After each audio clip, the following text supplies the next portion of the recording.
харж ирчээд жоохон амарч агаад 0-оо цэвэрлээд тэгээд одоо жоохон оройтсан болохоор айгу амархан хоол хийгээд идчихлээ гэж хийчлээ.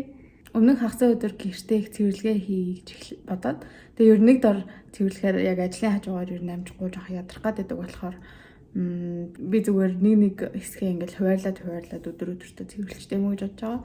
Ямар ч гэсэн энэ 7 хоногт багтаагаад гэрээ бүтэн гоё их цэвэрлэгээ хийгээд гоё цэвэрхэн болгоё гэж бодож байгаа. Өнөөдөр өдөр болохоор би өчтөр орой хийсэн хоолоо бэлдээд аваа явсан. Тэгээд маргааш ажлынхантайгаа хоол идэх гэж байгаа болохоор ер нь хоол бэлдсэнгүү. Тэгээд энэ хоолоо идээд би одоо гоё кино үзээд Asakusa Brothers гэлээ нэг тийм кино үзэж байгаа.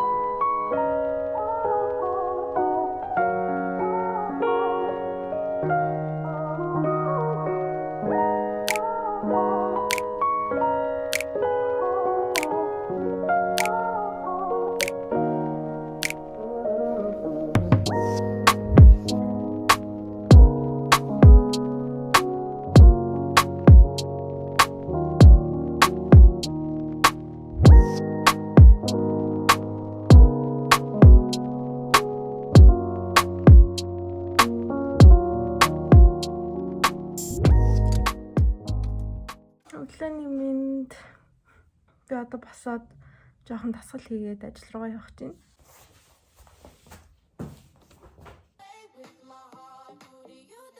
Your gaze can stay down on the mat or up towards the Ийм outfit өмслөө.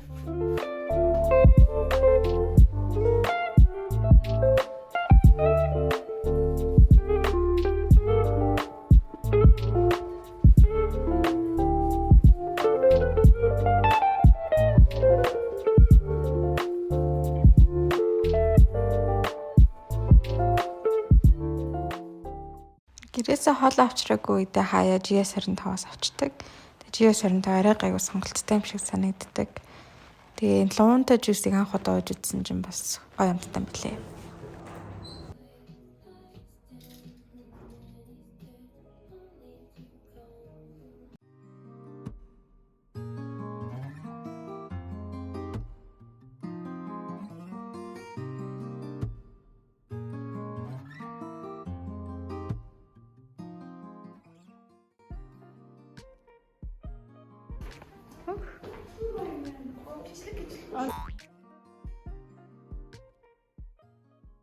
Чихээ ямар ч гэсэн цаал болсон. Хийлгэж явах мөчтөл жоохон өвдөд тэгэл ер нь зүгээр болсон. Ер нь бол ганцаараа амьдрах миний хувьд айгу гоё идэг.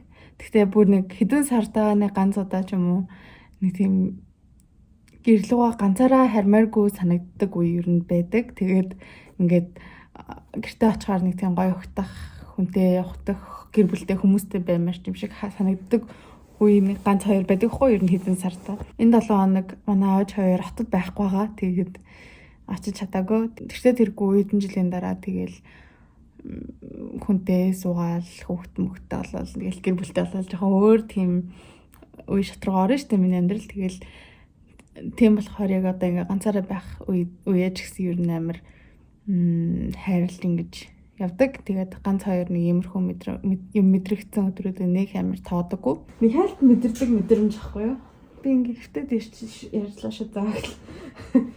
Justin Bieber өөрийнхөө нөгөө фануудад зориулаад BetterHelp гэдэг нэг онлайн захим сэтгэл зүйчтэй тийм вебсайттай хамтраад тэгээд $3 сая төгрөгөөр ингэж хамтарч ер нь үзэгч сонсогчд ер нь фануудад зориулж ингээд 1 сарын үнэгүй therapy өгж байгаа юм билээ. Тэгээд би description дээр тэр линкийг тавьчих болж ивэл та бас бүртгүүлээд 1 сар үнэгүй therapy авч үзээрэй. Тэгээд мэдгүй би болохоор өмнө нь BetterHelp-ийг ерөөсөө үзэж байгааг болохоор ямар гэдгийг сайн мэдэхгүй байна. Гэхдээ гайгүй байх. Ямар ч гэсэн зөндөл олон YouTuber, Instagram-аар ер нь тэрийг ямар сурталчилдаг. Тэгээд гайгүй байхаа гэж би ер нь амар найдлагатай байдаг. Яг өөрөө төлөөд хэрэглэе гэхээр угаасаа 7 хоногийн $65 байдаг байхгүй юу? Тэгээд тэр чинь яг үндэ Монголын нөхцөлд арай үнэтэй. 1 сар үнэгүй олж байгаа дэр зүгээр ер нь хийгээд үзье гэж одоо. Тэгээд сэтгэл зүйчтэй байна гэдэг чинь тэгэл бас заавал ямар нэг асуудалтай байна гэсэн биш. Хүн болгонд ер нь сэтгэл зүйч тэгээ уулзаж үзэх хэрэгтэй одоо шаардлага байдаг юм шиг санагддаг. Яа за би чих цаалалтынхаа тухай бас сальд ярихад 2 чихээ цаалуулахад 60,000 болсон жоохон үнэтэй талтай иж магадгүй гэхдээ гайгүй чанартай байхаа гэж ер нь бодож байгаа. Өмнө нь гэхдээ ер нь чихмэг цаалуулах 5-10 мянга л гэдэг байсан тий. Сайхан амраарай. Би харж чадахгүй байгаа чихээ цаалуулсан болохоор.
Бидний гол зорилго яг сэрвэнтэй авч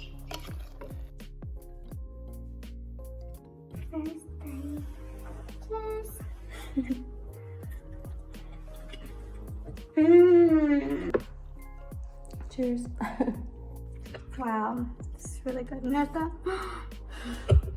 Cheese. За сайн уу? Хагас өдрийн мэнд төргий. Одоо энэ 7 хоног бол ерөнхийдөө айгу урт 7 хоног байлаа. Тэгээд гой үе мөчнөө зөндөө байсан ч гэсэн бас сүүлийн 2-3 хоног чагсаал болж ер нь хүмүүсийн сэтгэл санаа ч гэсэн янз бүр болсон байх. Амьдарч гал болгочих гээл ажиллаа хийгээл ингээл очроо алахгүй л явж байгаа. Ер нь л амьдрахад айгу тийм ээлгүй одоо хот уус болж байгаа гэдгийг бүгдээрээ мэдэрч байгаа. Зөндөө хүмүүс айгүй хэцүү амьдарч байгаа. Тэгээд тэрнээсээ гарахч боломж олгодоггүй тийм нийгэмд амьдарч байгаа.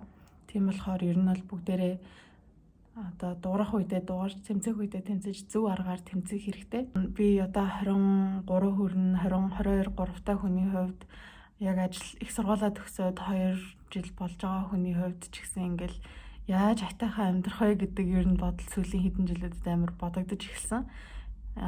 Яаж манай аав ээж хоёр ийм нийгэмд ингээд хөрхий бид хэдийг болохгүй л ингээ яаж амьдарч исэн үнэхээр хэцүү байсан байх. Тэгэл яг аав ээж хоёр гэр бүлийнхэндээ маш их талархдаг. Яаж амьдрнаа, яаж хүүхдтэй болно, яаж амьдрнаа гэдэг бодлууд бүр ерөөсөө одоо байнга бодогддог.